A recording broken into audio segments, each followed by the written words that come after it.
Let's now take a look at podcasting and date matching, and we'll even show an example of using both. So let's first look at podcasts. Now, podcasts used to be in iTunes, and we used to be able to get our podcasts out of iTunes. But since music was introduced and podcast became its own app, we have brought podcasts into Radiologik Scheduler. This is an advanced feature.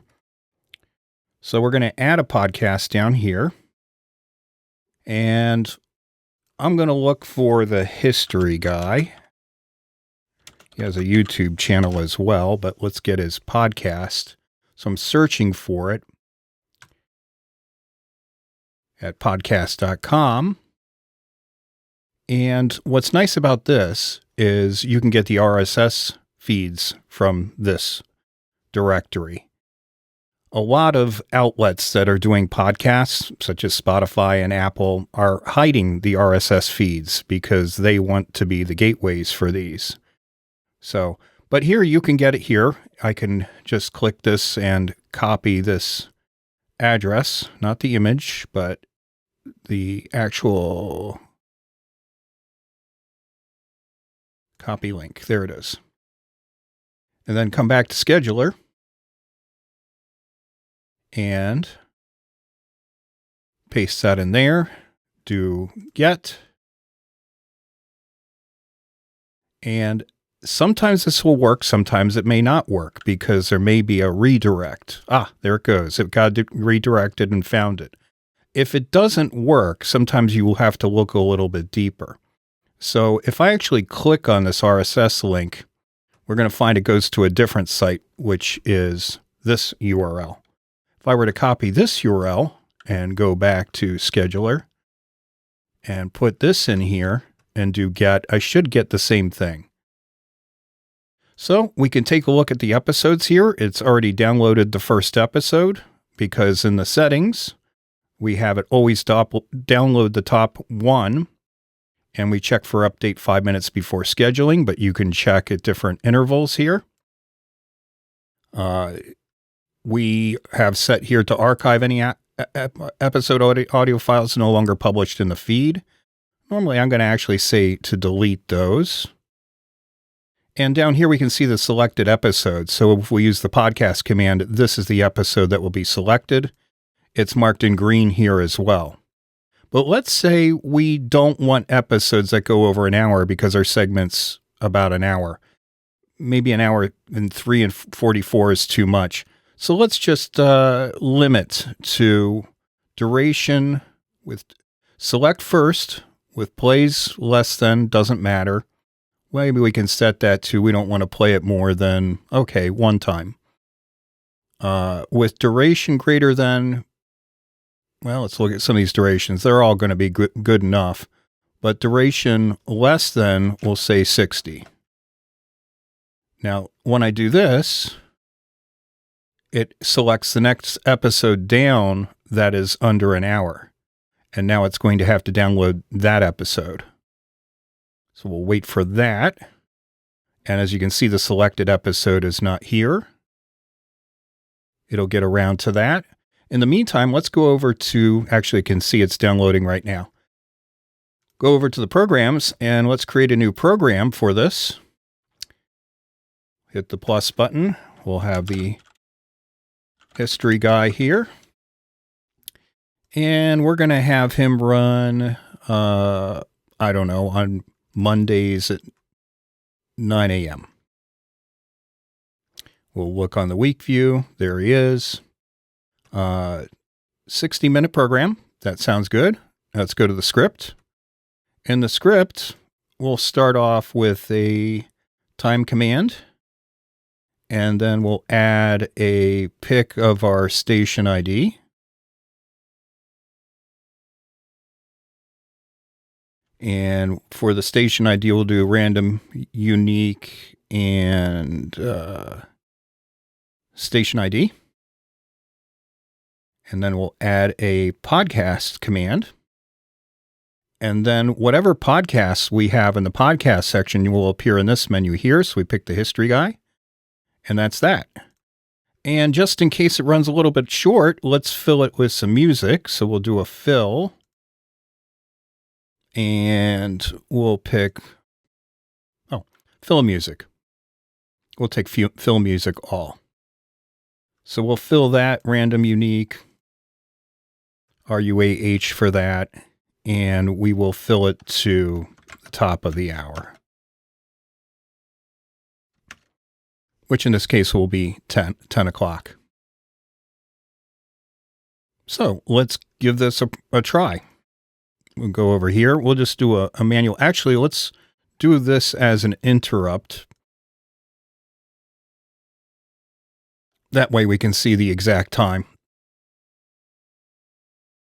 Hit manually build.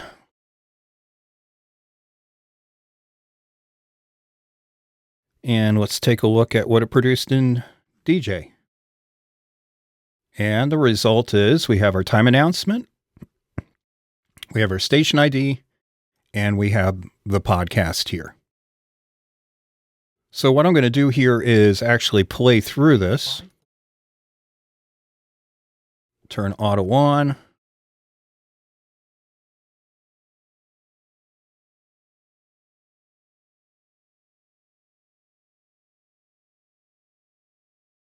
And then we'll go back over to Scheduler, take a look at the podcast, take a look at the episodes. And what we will see here is because we require plays less than 1, and this podcast just played because the play count's right here and the last play date is here, it has moved on to the next podcast in this list that is less than 60 minutes. And that's how podcast works. Now let's take a look at date matching. So I'm going to make another program. This one I'm going to call the Whistler.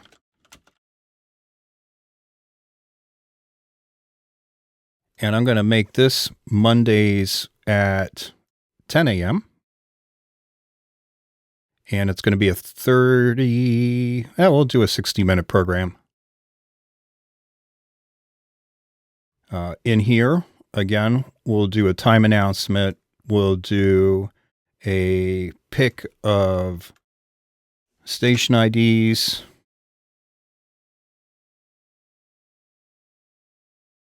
And then we will do a date command because we want to date match this. So there are several date commands in here.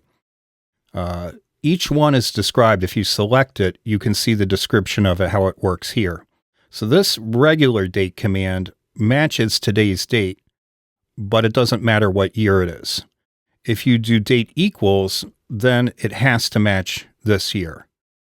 And then the other date commands are like the first date command, but they look for the day before, the day before that, or the date tomorrow, or the day after tomorrow. So what's nice is you can stack these in case one doesn't work. So what I want is the date command, regular date command, because these are going to be shows from the 40s and 50s. And I want to pick from the playlist Whistler rotation. These are least recently played Whistler. And for the fallback, I'm going to have the Whistler rotation, but we'll have all. I want it to be those to be picked at random. I want them to be unique. And what we'll need to do here, we don't need any fallback steps, but let's say this date command does not succeed. It cannot find an episode from this date. Then we're going to stack some different steps as failover steps. So what I'm going to do here is I'm going to hit the plus button to duplicate this, but instead of being the date command, I'm going to look for yesterday's date, and I'm going to put failover on this. So this line is only going to execute if the previous line failed. And we'll hit the plus button again to duplicate this, and we'll do 2 days back. And then as a further failover, we can do the whole month. And for sure, it's going to find it that way. But even if that didn't work, if there are no Whistler episodes in this month, we could add one more. And that would we'd go back to being a pick at that point. In other words, just pick anything at random. So here again, this whole stack here, let's try date first. Oh, I lost one here. I want the date. Put that back up there and change that to date -2, which is 2 days back. So here we are through the whole stack. Try to choose today's date of any year from the 100. If you can't find it in the 100, go to the fallback playlist. If you can't find today's date of any year in that fallback playlist, all Whistler episodes, then look for yesterday's date in the recently played, and then all, and so on and so forth. And if all of that fails, then do the pick randomly from either of those lists, and that should work. So let's see how this actually works. Oh, and since I'm going to do, we can do this whole thing over. Let's put in another station ID. So we'll do a pick command, and we'll do another station ID. And this will be random. We'll put the station ID on it again. And we'll do this whole thing over again. So I'll copy all of these, go down here, paste them in, and then we will fill to the top of the hour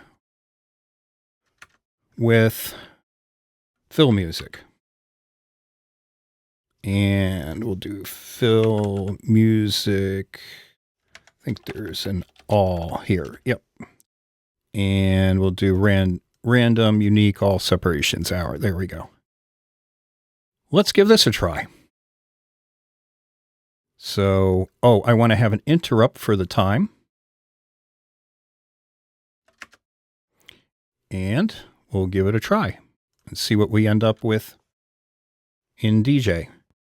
Now, we are programming for 10 a.m., but we're already past 10 a.m. for June 10th. So what we see is it date matched intelligently for June 11th.